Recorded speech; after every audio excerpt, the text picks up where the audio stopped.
بھی کوئی آپ کے سامنے ایسا مسئلہ رکھے گا تو آپ اسے جواب دے سکو گے۔ امام اعظم ابو حنیفہ رضی اللہ تعالیٰ عنہ کا مناظرہ ایک دہریہ سے طے ہوا۔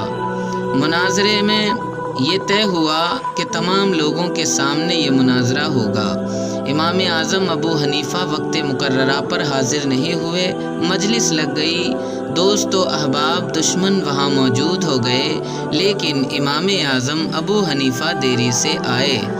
آنے کے بعد دہریہ کہنے لگا، اے امام، آپ تشریف بہت دیری سے لائے، ایسی کیا وجہ ہوئی؟ آپ دیری سے کیوں آئے؟ پیارے دوستو، پیارے اسلامی بھائیو، امام اعظم نے جواب دیا کہ اگر میں آپ کے اس سوال کا جواب یہ دوں کہ میں راستے میں آ رہا تھا، میں نے دیکھا دریا کے کنارے ایک پیڑ کٹا، اور کٹنے کے بعد خود ہی اس کے تختے بنے اور خود ہی کشتی تیار ہوئی، کشتی آر پار دریا کے جانے لگی، لوگوں کو پہنچانے اور لانے لگی، اور ان سے خود ہی کرایہ وصول کیا، کیا تم یہ بات یقین کر لو گے؟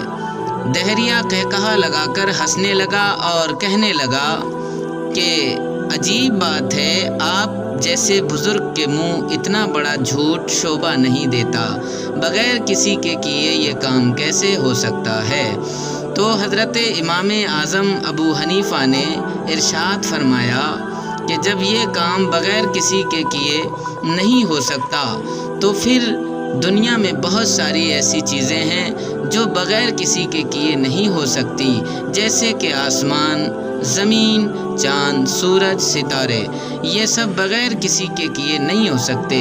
جب ان کے کرنے والا کوئی موجود ہے تو آپ سمجھ لیجئے کہ ہمارا رب موجود ہے۔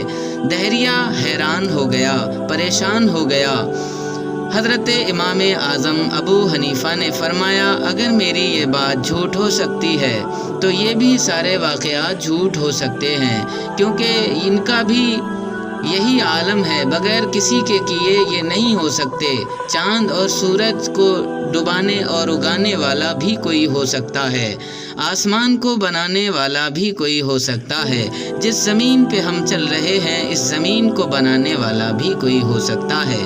دہریہ حیران ہو کر حضرت امام اعظم ابو حنیفہ کے ہاتھ پر ایمان لے آیا، اور ایمان لا کر وہ مسلمان ہو گیا، خدا کو ماننے لگا۔